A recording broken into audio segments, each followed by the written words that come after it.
சுக்கிர பகவானை அதிபதியாக கொண்ட ரிஷபராசி நண்பர்கள், சகோதர சகோதரிகள் அனைவருக்கும் எனது கனிவான வணக்கங்கள். தூக்கி எறிந்த உறவுகள் முன்பு தலை நிமிர்ந்து வாழப்போகும் ரிஷபராசி அப்படிங்கிற தலைப்பை கொடுத்துருக்கிறேன். காலமெல்லாம் உழைப்பு உழைப்பு என்று உழைப்பை நம்பியே ஓடிக்கொண்டிருக்கிற ரிஷபராசி நண்பர்கள், என்னைக்காவது ஒரு நாள் இந்த உழைப்பால் நம்ம உயர்வோமா, அந்த காலம் நமக்கு வருமா வராதா அப்படின்னு சொல்லி ஏக்க கனவுகளோடு ஏங்கி காத்து கொண்டிருக்கும் என் அன்பு சகோதரர்கள், என் அன்பு சகோதரிகளுக்கு இந்த பதிவில் பல நல்ல விஷயங்களை நான் சொல்லியிருக்கிறேன். ஒரு நம்பிக்கையோடு இந்த பதிவை பாருங்கள். அடுத்து வரக்கூடிய காலகட்டங்களில் உங்களுக்கான நீங்கள் எதிர்பார்த்த விஷயங்கள் நடக்குமா நடக்காதா, அடுத்து என்ன நடக்கும் அப்படிங்கிறத சொல்லக்கூடிய பதிவு தெளிவாக கணிச்சு கொடுத்துருக்குறேன். உங்களுடைய சுய ஜாதகம் பார்த்த திருப்தி அளவுக்கு இந்த பதிவு இருக்கும். தான் கெட்டாலும் அடுத்தவங்க நல்லா இருக்கணும், தான் கஷ்டப்பட்டாலும் அடுத்தவங்க கஷ்டப்படக்கூடாது அப்படின்னு நினைக்கிறதா ரிஷபராசி. என்னையா காரணம்? இந்த ரிஷபராசியில் சந்திரன் உச்சம் பெறுவார். சந்திரன் யார்? தாய் கிரகம், அம்மா. ஒரு அம்மா தான் பிள்ளையை கெட்டு போட்டுன்னு நினைப்பாங்களா? ஒரு அம்மா தன்னை சார்ந்தவங்க கெட்டு போட்டுன்னு நினைப்பாங்களா? அம்மானாலே எல்லாத்தையும் அனுசரித்து போகக்கூடியவங்க, பொறுமையானவங்க. காரணம், இந்த ரிஷபராசி நிலராசி, பொறுமையான ராசி. எல்லாத்தையுமே பொறுமையாக கடந்து போவாங்க, நிதானமாக கடந்து போவாங்க. எதுக்குமே அவசரப்பட்டு ஆத்திரப்பட்டு வார்த்தைகளை விட மாட்டாங்க. அந்த அளவுக்கு பொறுமை இருக்கும். ஏன்னா இந்த ராசியே பொறுமை ராசி தான். நில ராசி, காளையின் சின்னம். இந்த காளை காலமெல்லாம் உழைப்பை மட்டும்தான் நம்பியிருக்கும். அந்த காளை எஜமானுக்கு நன்றி உள்ளதாக இருக்கும். இந்த ரிஷபராசிக்காரவங்க யாருக்கிட்டாவது பழகிட்டிங்கன்னா, யாராவது உங்கள் கூட பழகிட்டாங்கன்னா அவங்களுக்கு உங்கள் மனசில் இடம் கொடுத்து அவங்கள ஆதரித்து வச்சுக்கிருவீங்க. அதே மாதிரி அவங்களுக்காகவே காலமெல்லாம் வாழ்கிறதுக்கு கூட நீங்கள் ஒரு முடிவும் எடுத்துக்கிருவீங்க. உங்களை பொறுத்த மட்டும் உங்கள் கூட பழகினவங்கள அவ்வளவு சீக்கிரம் நீங்கள் விட்டு கொடுக்க மாட்டீங்க. உண்மை அதுதான். யார் பழகினாலும் சரி, அவங்களாம் நம்ம கூடவே இருக்கணும், காலமெல்லாம் கூடவே இருக்கணும்னு நினைப்பீங்க. சரி, பழகினவங்க மட்டுமா அப்படின்னு கேட்டால் எல்லாருமே தான். நம்ம கூட பிறந்த அண்ணன், தம்பி, அக்கா, தங்கச்சி எல்லோரும் நம்ம கூடவே இருக்கணும், நம்ம ஒரு கூட்டு குடும்பமாகவே வாழணும் அப்படின்னு சொல்லி அந்த ஆசை பாசையோடு இருப்பீங்க. கூட்டு குடும்ப வாழ்க்கை அப்படிங்கிறது உங்களுக்கு ரொம்ப ரொம்ப பிடிக்கும். ஏன்னா இந்த வீட்டில் சந்திரன் உச்சம் பெறுவதால். புரியுதுங்களா? அந்த குடும்பம் அப்படிங்கிறது ஒரு கூட்டு குடும்பமாக வாழ்ந்தால் நல்லா இருக்குமே. ஆனால் நான் நினைக்கிறேன், ஆனால் என் கூட இருக்கிறவங்க என் கூட சேர்ந்து இருக்க மாட்டேன்றாங்களே, அப்போ அந்த ஆசைகள், அந்த கனவுகள் எல்லாமே எனக்கு நிராசைகளாகவே போகுது. உண்மை அதுதான். ஆக அன்புக்காக, பாசத்துக்காக, உறவுக்காக ஏங்கி ஏங்கி காத்து கொண்டே இருக்கக்கூடிய நண்பர்கள் யார் அப்படின்னு கேட்டால் ரிஷபராசிக்காரவங்க. சரி, அதுதான் அப்படி போட்டுமே. காலமெல்லாம் ஓடுறேன், உழைக்கிறேன், சம்பாதிக்கிறேன், சம்பளம் வாங்குகிறேன், வாங்குகிற நேரத்தில் மட்டும்தான் நான் காசை பார்க்குறேன். ஒரு 2 நாளாக 3 நாளாக அந்த காசு என் கையில் இருக்கும், அதுக்கப்புறம் காசு கையில் இருக்காது. அதுக்கப்புறம் போய் யாருக்கிட்டையாவது ஒரு கை மாற்றோ கால் மாற்றோ வாங்க வேண்டிய கட்டாயம் வந்துடுது. இந்த விதத்தில் எனக்கு செட் ஆக மாட்டேங்குது. சரி, அதுதான் போகட்டுமே, இங்கேயே இப்போ ஒரு நிரந்தரமாக ஒரு வேலையை செஞ்சிடலாம், அந்த நிரந்தரமாக அந்த வேலையில் இருந்துடலாம் அப்படின்னு பார்த்தா அந்த வேலையும் நமக்கு நிரந்தரமாக மாட்டேங்குது. சரி, அதை விட்டுடலாம். ஒரு தொழிலே பண்ணுறோம், அந்த தொழிலில் நம்ம ஒரு நிரந்தரமாக ஸ்டடி பண்ணி ஸ்டாண்டர்டாக செஞ்சு அதில் காசு பண்ண சம்பாதிச்சிடலாம் அப்படின்னு பார்த்தாலும் 4 பேர் கண்பட்டு அந்த தொழிலும் நாசமாக போயிடுதே. எந்த ஒரு ரகசியத்தையுமே மனசுக்குள்ளே மூடி வைக்காமல் வெளிப்படையாக பேசுகிறதுனால தான் எனக்கு இந்த பிரச்சனையே வருதா அப்படின்னு பார்த்தா ரொம்ப காலமாக ஒரு யோசனையாகவே இருந்துச்சு. அதுக்கப்புறம் தான் தெரிஞ்சது, நம்ம வெளிப்படையாக எல்லா விஷயத்தையுமே மற்றவங்கள்ட்ட பேசுகிறதுனால தான் அங்கே நமக்கான விஷயம் ஆப்பாகி போகுது, நம்ம வளர முடியல. அப்போ தான் நான் யோசனை பண்ணேன் அப்படின்னு சொல்லக்கூடியவங்க நிறைய பேர் இருப்பீங்க இல்லையா? உண்மை அதுதான். அப்போ உங்களுடைய ரகசியங்களை பாதுகாத்து கொள்ளுங்கள் அப்படிங்கிற விஷயம் கண்டிப்பாக சொல்லிதான் ஆகணும். இப்படியெல்லாம் இருக்கின்ற பொழுது நமக்கு நல்ல காலம் எப்போயா வரும்? இந்த விஷயத்தில் எல்லாமே நான் எப்போ ஜெயிப்பேன்? எனக்கான கடன் பிரச்சனைகள், வீட்டுக்கடன், கல்யாண கடன், இப்படி வாகன கடன், நிறைய கடன்கள் இருக்குது, தொழிலில் கடன் பட்டது இருக்குது. இதெல்லாம் என்றைக்கு அடைச்சி என்றைக்கு நான் மீண்டு வர்றது? இதில் மீண்டு வர்றதுக்கான வாய்ப்பு நிச்சயமாக எனக்கு இருக்குமா அப்படின்னு கேட்டால் கண்டிப்பாக இருக்குது நண்பர்களே. 12 வருஷத்துக்கு அப்புறம் நமக்கு ஒரு விமோசனம் கிடைக்குது. அது எந்த விதத்தில் பார்த்தீங்கன்னா, குருபவன் தான் நமக்கு தர்றார். வேண்டாம் வேண்டான்னு சொல்ல கொடுக்குறார். இந்தா வச்சுக்க, உன்னை பற்றி எனக்கு நல்லா தெரியும், உங்கள்கிட்ட எதுவுமே இல்லாட்டியும் கூட இருக்கிற மாதிரி காட்டிக்கிடுவேன், உங்கள்கிட்ட 1008 மனக்கவலைகள் இருந்தாலும் எனக்கு கவலையே கிடையாதுன்னு சொல்லுவேன். ஆனால் எல்லா வேதனைகளையும் எல்லா வாழ்க்கையில் வந்த கஷ்டங்கள் அத்தனையுமே குழி தோண்டி புதைச்சிட்டு வெளியில் வந்து நீ ஒரு சிரித்த முகமாக வாழ்ந்துக்கிட்டு இருக்கிற, அவ்வளவுதான். அந்த வெளி பார்வைக்குத்தான், நீ தோற்ற பார்வைக்குத்தான் நீ நல்லா இருக்கிற மாதிரி தெரியுது, மற்றபடி உங்ககிட்ட ஒன்றுமே இல்லையா, இந்த வச்சுக்க, இதை வச்சு இனிமேல் நல்லா பொழைச்சிக்க, யார் எப்படி என்ன ஏதுன்றதெல்லாம் பார்த்து கரெக்டாக தெரிஞ்சு நடந்துக்க அப்படின்னு சொல்லி இந்த குருபவன் வந்து அடுத்து கொடுக்க போகிறார் உங்களுக்கு. அந்த குருபவன் அடுத்து ஜூன் மாதம் 3ஆம் இடத்துக்கு வந்து உச்சம் பெற்றுட்டு அவர் பார்க்கக்கூடிய இடங்கள் 7ஆம் இடமும் 9ஆம் இடமும் 11ஆம் இடமும். அப்போ 7, 9, 11.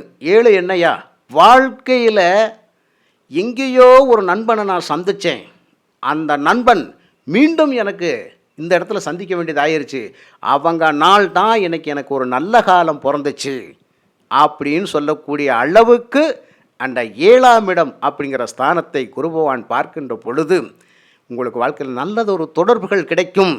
அந்த நல்லதொரு தொடர்புகள் மூலயமா தான் நீங்கள் உலக புகழ் அடைய போகிறீங்க அப்படிங்கிறது தான் உண்மை.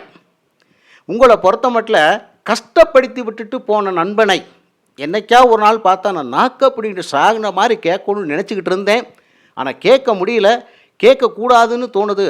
அவனுக்கா என்னைக்கா ஒரு நாளைக்கு புத்தி வந்தால் அவனே திரும்பி வரட்டும், அவனே வந்து என்கிட்ட சொல்லட்டும் அப்படின்னு சொல்கிற மாதிரி நீங்கள் காத்துக்கிட்டு இருந்திருப்பீங்களா, அந்த பொறுமை. அதுக்கு காலம் கடந்து 12 வருஷத்துக்கு அப்புறம் அதே நண்பன் தேடி வந்து உங்களுக்கு மீண்டும் எனக்கு நீ செஞ்ச உதவிக்கு நான் உன்னை வாழ வைக்காமல் விட மாட்டேன், உன் கஷ்டத்தில் நான் பங்கெடுத்துக்கிறோண்டா அப்படின்னு சொல்கிற அளவுக்கு ஒரு நட்புறவை உங்களுக்கு வலுப்படுத்துவார். அதுதான் 7ஆம் இடத்தை பார்க்குறார். புகழின் உச்சிக்கு போகக்கூடிய இடம் 7ஆம் இடம். புரியுதுங்களா? நல்ல மக்கள், நல்ல சமுதாய தொடர்பு, நல்ல வாழ்க்கை துணை, நல்ல தொழில், நல்ல வியாபாரம், நல்ல நண்பர்கள், நல்ல கூட்டாளிகள், நல்ல திருமண வாழ்க்கை, நல்ல காசு பணம். புரியுதுங்களா? உங்களுக்கு நம்பிக்கை துரோகம் செய்தவர்கள் எல்லோருமே உங்களை தேடி வந்து என்னை மன்னித்து கொள்ளுங்கள் அப்படின்னு சொல்கிற அளவுக்கு அந்த நண்பர்கள் ஸ்தானத்தை குரு பார்க்குறார். காசுக்கு பணத்துக்கு ஒருத்தனுக்கு ஜாமீன் போட்ட அந்த பணம் போயிருச்சு, என்னைக்கு தான் வந்து எனக்கு கொடுப்பான்னு தெரியல, அவன் கஷ்டப்படுற போது எனக்கு எப்படினாலும் பணம் கொடுன்னு கேட்டாங்க, என் தோழி கேட்டா, என் நண்பன் கேட்டான், என்னுடைய உறவுகள் கேட்டாங்க, கொடுத்தேன்.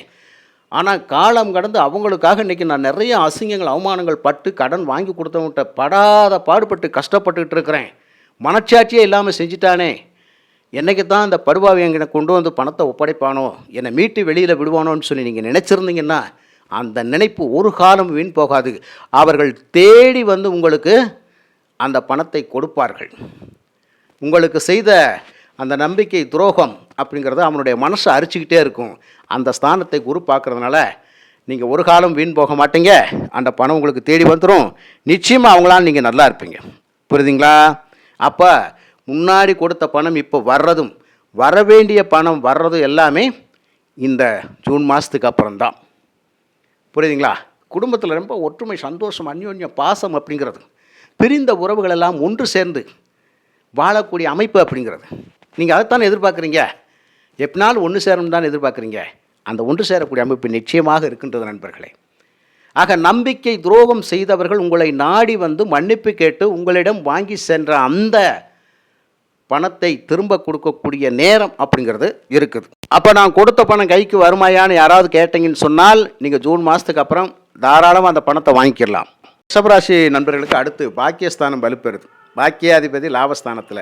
ஐயா, ஒன்றுக்கும் மேற்பட்ட நல்ல விஷயங்கள் ஐயா, எதிர்பார்க்கவே இல்லை, இப்படியெல்லாம் நல்லது நடக்கும்னு எதிர்பார்க்கவே இல்லை, இந்த அளவுக்கு நான் வளர்ச்சி அடைவேனான்னு எதிர்பார்க்கவே இல்லை அப்படின்னு சொல்லுவோம் பார்த்தீங்களா, அந்த அளவுக்கு வளர்ச்சி அப்படிங்கிறது கடவுள் புண்ணியத்தில் உங்களுக்கு இருக்குது. அதனால தான் பாக்கியஸ்தானம் வலுப்பெறுது. பாக்கியாதிபதியையும் இந்த குரு பகவான் பார்க்குறது. இந்த மாதிரி ஒரு யோகம் ரிஷபராசி நண்பர்களுக்கு வருமா? எந்த ராசிக்காரங்களுக்கு வராது, உங்களுக்கு இருக்குது. அப்போ அந்த பாக்கியஸ்தானமும் வலுப்பெறுது, அதே மாதிரி லாபஸ்தானமும் வலுப்பெறுது. ஒன்றுக்கும் மேற்பட்ட நல்ல விஷயங்கள் நடக்குது. அப்போ ஒரு தொழில் பண்ணேன், இன்னொரு பிஸ்னஸை மறுபடியும் ஸ்டார்ட் பண்ணலான்னு நினச்சிக்கிட்டு இருக்கிறேன், அது கண்டிப்பாக பண்ண லாபம் இருக்குமா? கண்டிப்பாக இருக்கும்.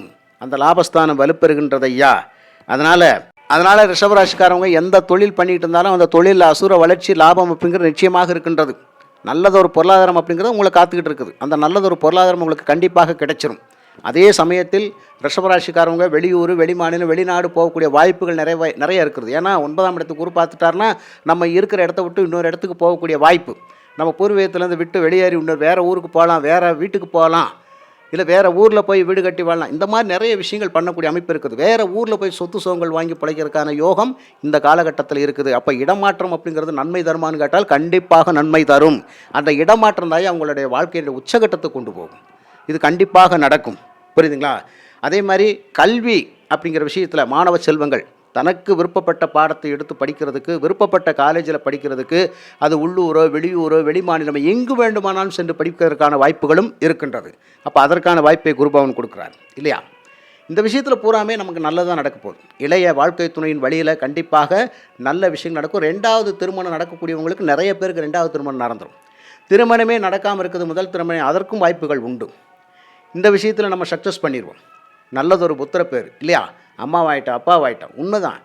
நான் பாட்டி தாத்தாவாயிட்டோம், பேரன் பேத்திகள், இதெல்லாம் நல்லதொரு பாக்கியத்தை குருபவன் கொடுக்குறார். இந்த விஷயத்தில் பூராமே நான் நல்லா வந்துடுவோம். புரியுதுங்களா? இதெல்லாம் நடக்கும். அதே மாதிரி ஒரு நிலையான தொழில், நிலையான வருமானத்தை குருபவன் தான் கொடுப்பார். அதற்கான நல்ல காலம்தான் இது. அதுக்கப்புறம் இந்த ரிஷபராசி நண்பர்களுக்கு ஃபைனலாக சொல்லக்கூடிய விஷயம், யார் என்ன சொன்னாலும் இந்த காதில் வாங்கி அந்த காதில் விட்டுருங்க. அதே மாதிரி எந்த சூழ்நிலையும் உங்கள் ரகசியங்களை அடுத்தவங்கள்ட்ட சொல்லாதீங்க. உங்களுடைய விஷயங்களை மூடி வச்சுக்கோங்க. நீங்கள் என்ன பிஸ்னஸ் பண்ணாலும் சரி, அதை ரகசியமாகவே பாதுகாத்து வச்சுக்கோங்க. அந்த டெக்னிக்கை மற்றவங்கள்ட்ட சொல்லாதீங்க. டக்குன்னு ஒரு வண்டி வாங்கலாம், இப்படி தான் நான் வாங்கினேன், அப்படி தான் எடுத்தேன் அப்படின்லாம் சொல்லாதீங்க. ஒரு இடம் வாங்கலாம், இந்த மாதிரிலாம் நான் ரெடி பண்ணி வாங்கினேன், அதெல்லாம் சொல்லாதீங்க. சொன்னீங்கன்னா நடக்காது. இந்த ரிஷபராசிக்காரங்களுக்கான ஒரு மைனஸான விஷயம், நம்மளுடைய ரகசியங்களை மற்றவங்கள பகிர்ந்துக்கிறது தான் தப்பு. சொல்லாமல் இருந்து ரகசியமாகவே வச்சு ரகசியமாகவே முன்னேறுங்க. அந்த ரகசியம் அப்படிங்கிறது உங்களுக்கு காக்கப்பட வேண்டிய ஒன்று. அதை மட்டும் நீங்கள் கட்டி காத்துட்டிங்கன்னா உங்களை வாழ்க்கையில் யாராலையும் ஜெயிக்க முடியாது. அப்படி ஒரு அற்புதமான நல்ல நேரம்தான் இப்போது உங்களுக்கு வந்துக்கிட்டு இருக்குது. வந்துருச்சுன்னே வச்சுக்கோங்க, நல்லா இருப்போம். அதனால் ரிஷபராசிக்காரங்களுக்கு இன்னும் பல நல்ல விஷயங்கள் சொல்லலாம். சுய ஜாதகத்தில் உங்களுக்கு இப்போ நடக்கிற தசாபுத்திகள் என்னன்னு சொல்லி பார்த்துக்குங்க. அது கொஞ்சம் நல்லா இருந்துச்சு அப்படின்னு சொன்னால் கண்டிப்பாக இந்த சொல்லக்கூடிய விஷயங்களும் இதில் சொன்ன விஷயங்களும் நடந்தே தீரும். புரியுதுங்களா? அப்போ லாபஸ்தானம், பாக்கியஸ்தானம் அண்டு களத்திரஸ்தானம், இந்த 7, 9, 11 வாழ்க்கையில் யாருக்கெல்லாம் குருவானுடைய பார்வையில் இருக்குதோ அதன் வழியாகலாம் சகல செல்வங்களும் அவங்களுக்கு கிடைக்கும். எப்பேற்பட்ட கஷ்டத்துலேருந்து அவங்க மீண்டு வெளியில் வந்துடுவாங்க. அவங்களுடைய வாழ்க்கை தரம் உயரும். அப்படிங்கிறதுக்கு 4 வார்த்தையில் சொல்லி முடிச்சிடலாம். இதுதான் உண்மை. சனி பகவானும் சலைத்தவர் அல்ல, அவரும் கோடி கோடியாக கொட்டி கொடுப்பதற்கு தயாராக இருக்கிறார். அந்த அமைப்பில் தான் சனி பகவான் இருக்கிறார். புரியுதுங்களா? அதனால் உங்களுடைய தர்ம கர்மாதிபதி யோகம் அழகாக வேலை செய்ய போது, உங்களுடைய முன்னோர்கள் செய்த புண்ணியம், நீங்கள் செய்த தான தர்மம் இந்த பிறவியில் உங்களை நல்லா வாழ வச்சிரும். மிக்க நன்றி. வாழ்க வளமுடன்.